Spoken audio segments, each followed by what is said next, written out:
Shalom. Salam damai sejahtera buat semua anak-anak Tuhan. Kita bersyukur bahwa kemurahan Tuhan masih kita rasakan sampai hari ini. Dan kita ada di dalam rumah Tuhan, saya meyakini kita datang dengan membawa ucapan syukur. Kekasih Tuhan sekalian, kita berada di bawah tema kebijaksanaan berbuah keadilan. Kebijaksanaan versi siapa? Dan keadilan versi siapa?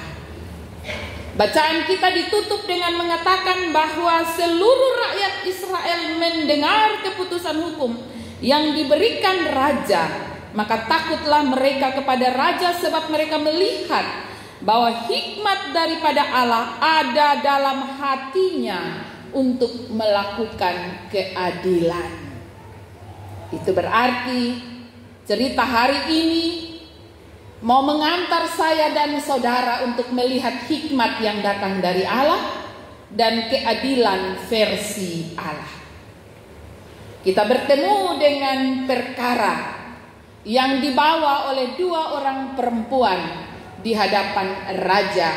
Raja yang dimaksud adalah Salomo.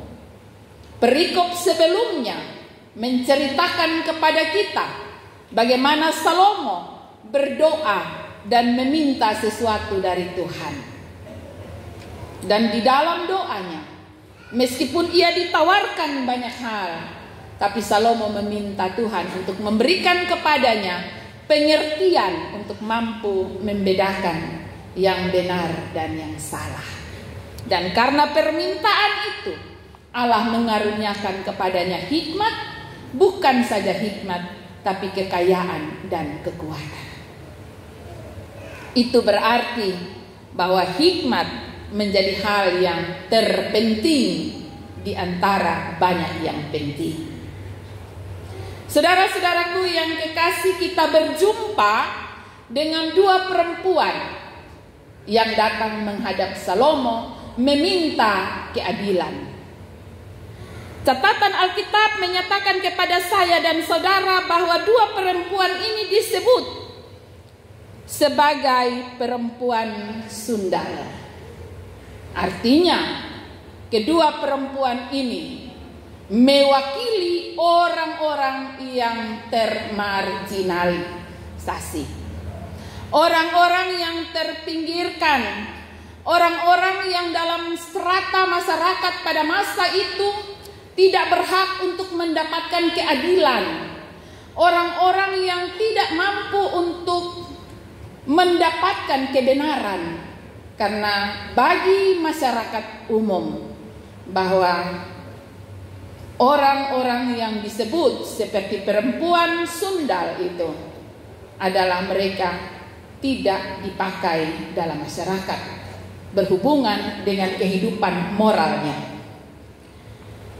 Tetapi kedua perempuan ini mencoba mencari keadilan pada sang raja. Mereka membawa persoalan mereka, yaitu mereka mau mendapatkan anak yang mereka lahirkan. Bagi persoalan ini yang penuh dengan kerumitan ini, Salomo diperhadapkan dengan beberapa fakta. Fakta yang pertama, Salomo tidak punya hubungan dengan dua perempuan sundal ini. Mereka tidak saling kenal mengenal. Artinya baik perempuan yang satu maupun perempuan yang kedua, Salomo tidak mengenal mereka sama sekali. Tidak tahu karakter mereka, sehingga Salomo tidak bisa memutuskan dengan mudah yang mana yang berkata benar dan yang mana yang berkata bohong. Fakta yang kedua, satu-satunya saksi dari kasus ini adalah sang bayi yang masih hidup. Dan bayi ini masih sangat-sangat kecil, sehingga sulit bagi sang bayi ini untuk menentukan dan menyampaikan pendapatnya tentang siapa yang sesungguhnya menjadi ibunya. Fakta yang ketiga, di rumah tempat di mana dua orang yang bermasalah ini tinggal, tidak ada orang lain. Tidak ada saksi, tidak ada CCTV. Bagaimana membuktikan perkara ini? Di mana dalam cerita tadi saya tidak perlu mengulangnya. Kita menemukan bahwa mereka memperebutkan satu dari antara dua bayi yang masih hidup. Karena ada dua bayi dalam rumah itu, tapi yang satu mati dan yang satu masih hidup. Fakta-fakta ini membuat sebuah kesulitan tersendiri bagi orang yang diperhadapkan akan kasus ini. Kita menemukan dalam kasus ini secara kasat mata kita dapat melihat bahwa pada kasus ini kita menemukan ada dua orang ibu yang memiliki hati seorang mama, yaitu ingin mempertahankan anaknya, sangat mengasihi anaknya. Dan meskipun kedua perempuan ini disebutkan pada ayat 16 adalah perempuan sundal. Ini mau menyatakan kepada saya dan saudara bahwa seberapa besar kesalahan dosa kita, tetapi ternyata terbukti dari cerita ini bahwa ada hati seorang ibu dalam diri setiap mama. Saudara-saudaraku yang kekasih, dalam kelanjutan ceritanya, ketika berhadapan dengan kasus ini, Salomo ingin membuktikan tentang cinta yang tulus, cinta seorang ibu yang sungguh-sungguh. Dan karena itu, cinta perlu dibuktikan. Faktanya berkata bahwa sang perempuan yang menukar bayi, ia tahu jelas bahwa itu bukan bayinya. Karena yang punya bayi darah tidur sono, yang tukar ini yang dia pun bayi mati, jadi dia tukar dengan yang hidup. Itu berarti yang menukar bayi, dia tahu jelas bahwa itu bukan bayinya yang masih hidup. Yang memeriksa bayi saat pagi hari, dia tahu jelas bahwa bayi yang di pangkuannya yang telah meninggal bukan bayinya, dan yang hidup di tangan musuhnya adalah bayinya sendiri. Dan pertengkaran ini terjadi karena sama-sama mengaku sayang, sama-sama mengaku cinta. Karena itu kejujuran perlu dibuktikan. Saudara-saudaraku yang kekasih, dari model pembuktian yang dilakukan oleh Salomo, kita dapat melihat bahwa ibu yang tahu bahwa bukan anaknya yang masih hidup dan yang sedang ia pertahankan, sebenarnya hanyalah sebuah kehormatan, harga diri, ego yang sementara ia pertahankan, bukan cinta dan bukan kasih sayang, ya, bukan kebenaran. Karena itu ia dengan mudah mampu untuk mengatakan penggal saja, bagi dua saja, karena baginya tidak ada soal dengan bayi itu mau mati atau mau hidup, tidak ada soal baginya, karena dia tahu itu bukan bayinya. Keegoisan, ya, iri, dengki menguasai kehidupannya. Dan bagi dia, kalau dia bernasib sial, maka orang lain pun harus bernasib sial. Orang lain harus bernasib sama dengannya. Tetapi bagi ibu yang memiliki cinta yang tulus, ibu yang benar, dia tidak melihat kepentingan dan egonya. Dia tidak melihat pengorbanan yang harus ia jalani. Yang ia lihat ialah segala sesuatu harus terjadi khusus untuk anaknya. Meskipun dengan hati yang sakit, ia rela untuk memberikan anak yang ia kasihi dipelihara oleh musuhnya. Inilah hati seorang ibu. Dan di sini kita dapat melihat bahwa dengan metode yang dilakukan oleh Salomo mampu membuktikan ketulusan cinta seorang ibu. Inilah keadilan yang benar. Keadilan yang benar tidak harus mengorbankan orang lain. Keadilan yang benar tidak harus menyakiti orang lain. Hikmat Salomo membongkar dinginnya hati manusia yang dikuasai oleh dosa. Hikmat Salomo mampu menghangatkan nurani manusia yang belum kehilangan kemanusiaan. Hikmat Salomo yang datang dari Allah mampu mengatakan kepada saya dan saudara bahwa kebenaran pasti akan terbukti. Saudara-saudaraku yang kekasih dalam kasih Tuhan kita Yesus Kristus, pesan Allah lewat firman Tuhan ini. Yang pertama, kita belajar untuk mendengar dengan baik setiap persoalan yang ada.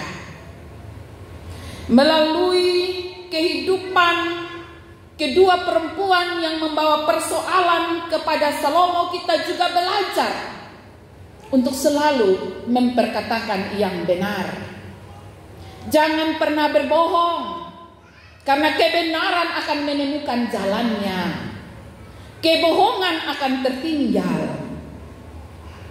Dan kita juga belajar untuk tidak mengingini milik sesama hanya karena iri hati, hanya karena dengki.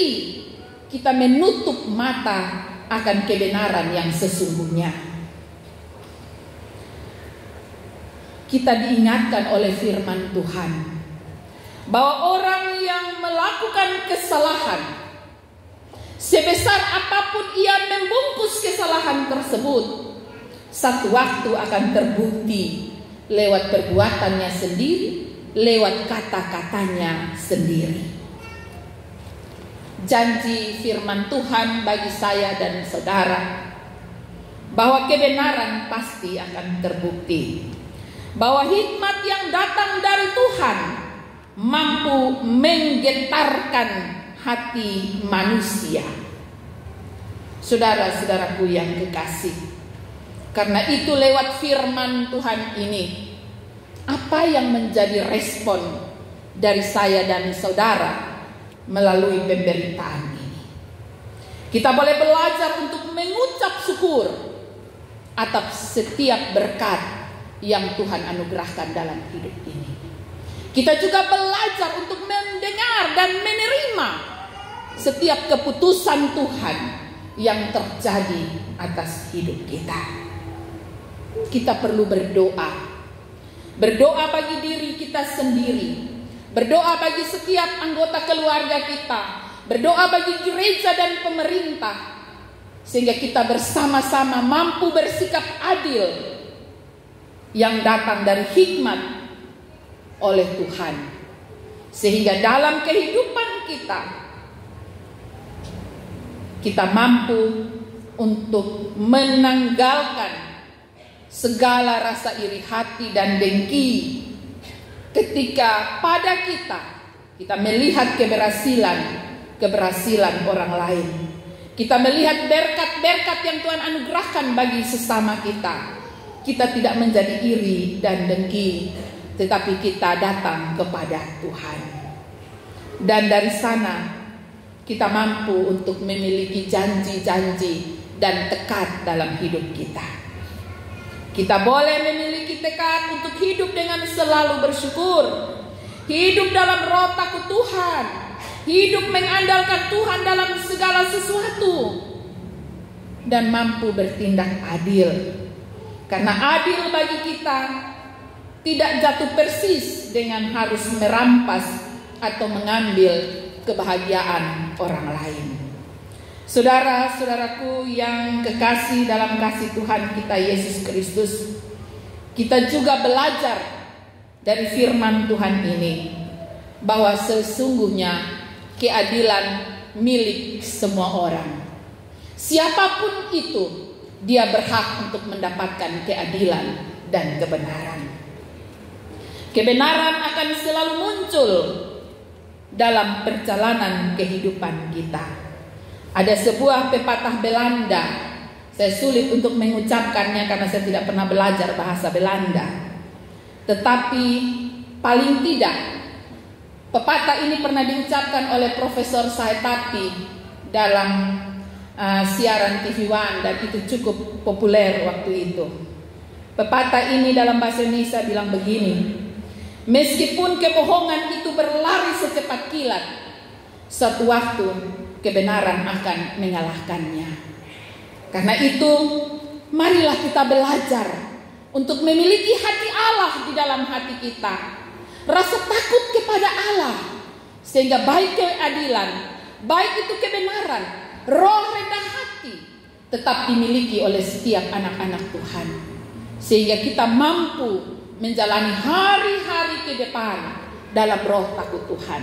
Meskipun hari-hari ini ada begitu banyak orang pintar dan pandai secara intelektual, ada begitu banyak alat-alat canggih yang bisa menguasai manusia, tapi kalau dalam kehidupan kita tidak ada roh Tuhan, tidak ada hikmat yang datang dari Tuhan, segala kepandaian, segala kepintaran yang kita miliki, terkadang kita pakai hanya untuk menyakiti sesama kita. Hati kita dingin terhadap belas kasihan. Kita tidak peduli asalkan kita baik dan tenang, tidak peduli dengan kehidupan di sekeliling kita. Hari ini kita belajar bahwa dengan kebijaksanaan yang datang dari Allah, kehidupan setiap anak-anak Tuhan mampu melahirkan keadilan yang datang dari Tuhan. Karena hanya keadilan yang datang dari Tuhanlah yang mampu menggetarkan hati semua manusia. Tuhan Yesus akan menolong saya dan saudara, sehingga dalam perjalanan hidup kita tidak bermain-main dengan kebohongan demi kebohongan, kebenaran yang abu-abu, tapi kita memiliki keberanian untuk terus menyatakan kebenaran. Tuhan Yesus memberkati firman-Nya, memberkati saya dan saudara menjalani siarah iman kita kini dan selamanya. Amin.